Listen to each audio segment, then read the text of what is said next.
Hello and welcome to another video on the Grimwood Watch Modern channel, and today I've got another Pagani Design watch here in front of us. In this case, the PD1659. As you all know, I love skeleton watches. I also love green watches. So when you put them both together, I've got to love it, haven't I? Well, we'll have to see about this, but when this came out on the market, I thought I'm going to have to go with this, and it's got some quite good specs to it as well. So without further ado, let's crack on with the review and see how good this watch really is. As always, let's start off with the specifications. So case diameter is 43mm, lug to lug is 51.5mm, thickness is 13mm, and we've got a lug width of 22mm. The movement inside this is a Hangzhou, as I would call it, 7520, which beats at 28,800 beats per hour, and also has a 72-hour power reserve, which I think is absolutely astonishing for a watch at this price point. It's a stainless steel 316 case. We've got sapphire crystal in the front. We do have a 90-click unidirectional bezel, 100 meters of water resistance with the screw down crown and case back. We also have a stainless steel bracelet, which I will show you. There's a reason why it's on the leather strap, and we also have a display case back in the back, which looks very nice. And all this cost me 92 Great British pounds to get it into the country from Aliexpress. So with the specifications out the way, let's have a closer look at this watch. Before I get into the nitty gritty of the review, I'm going to bring in another watch, and the reason I've brought in this Baudry is because this watch is basically very similar spec to this one. If you haven't seen the review of the Baudry, please click the link at the top right of the corner and pause this video. It is a very good watch and the review says it all. But basically these watches share a lot of DNA. The movements are basically identical, there's some slight differences, but the architecture is basically the same. They're both skeletonized, they're both in a very similar case, and yeah, the quality of this was absolutely superb. So I'm hoping for a similar price point with the Pagani Design, this will be on par. So with that out of the way, let's have a closer look at this baby. So I'm going to start off with the dial. Now the dial itself is composed of this kind of ring of indices going around the outside with a double dot at the top to mark the 12 o'clock position, and obviously these minute markers going all the way around the outside as well. So unlike a lot of skeletonized watches out there, you can actually tell the time quite reasonably well. The other thing about the dial is we do have this green kind of skeletonized dial over the movement. So the movement underneath is skeletonized, but on top of that we've kind of got these green metal kind of cutouts to cover basically the majority of the metal surface of the movement to make it look like the movement's actually a skeletonized green, which it isn't. The majority of it is silver, as you can see from the back there, but nonetheless I think personally it does look quite good. It gives you all the view of the movement underneath, as you can see there, and it also gives you a bit more of a kind of design interest looking at the top of the watch.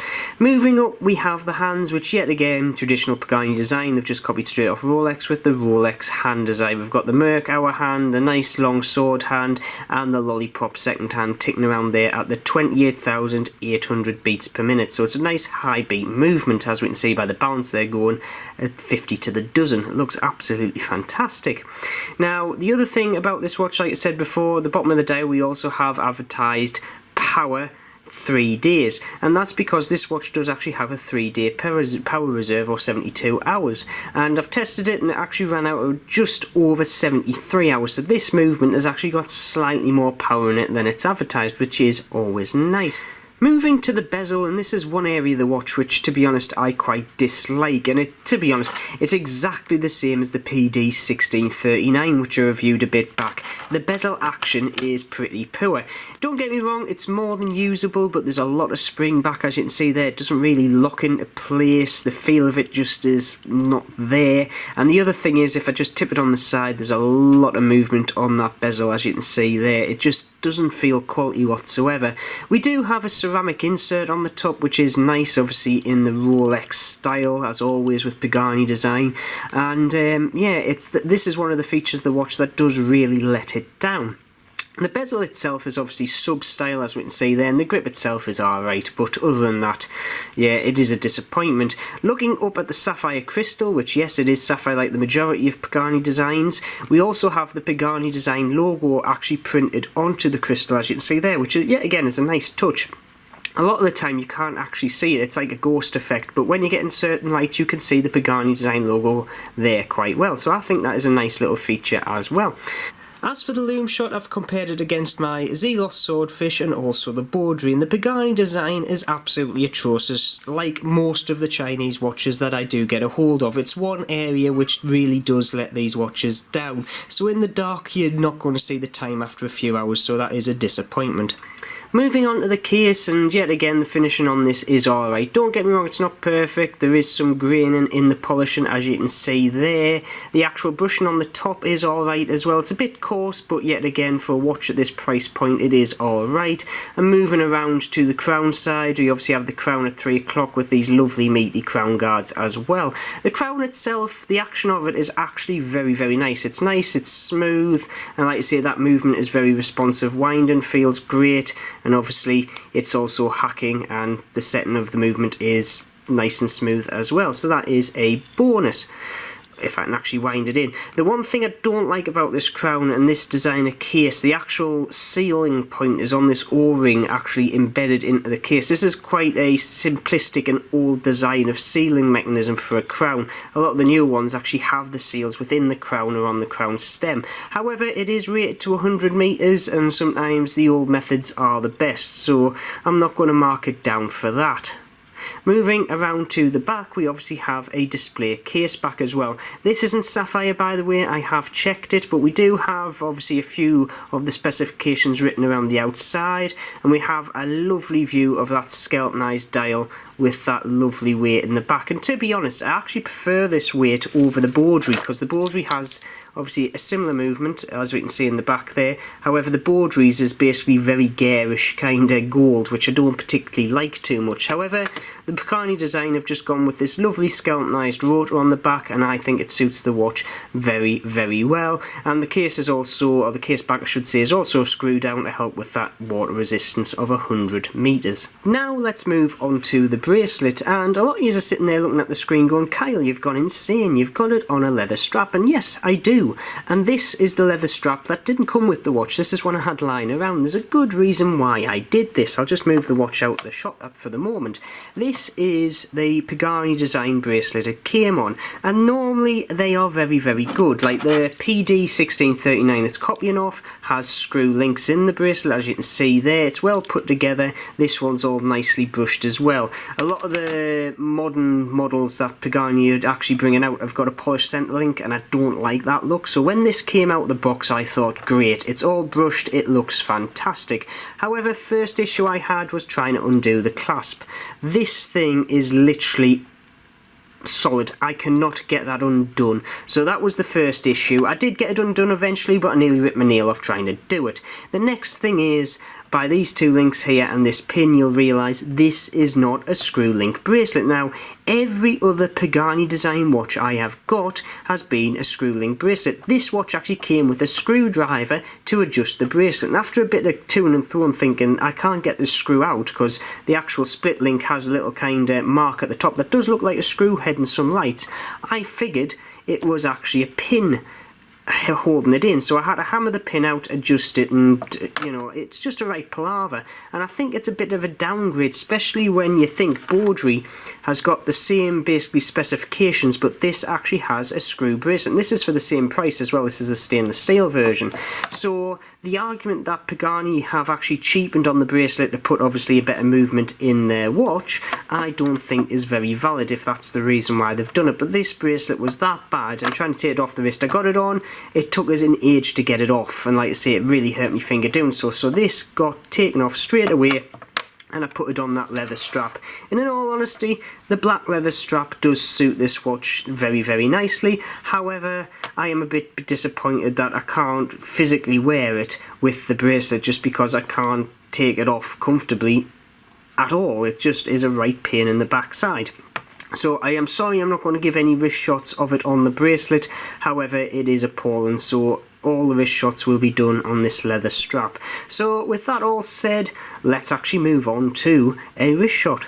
And here is the Pagani 1659 on my 6 3/4 inch wrist, and in all honesty it doesn't wear too badly. The lug to lug is slightly longer than I would like it, however it does fit alright on my wrist.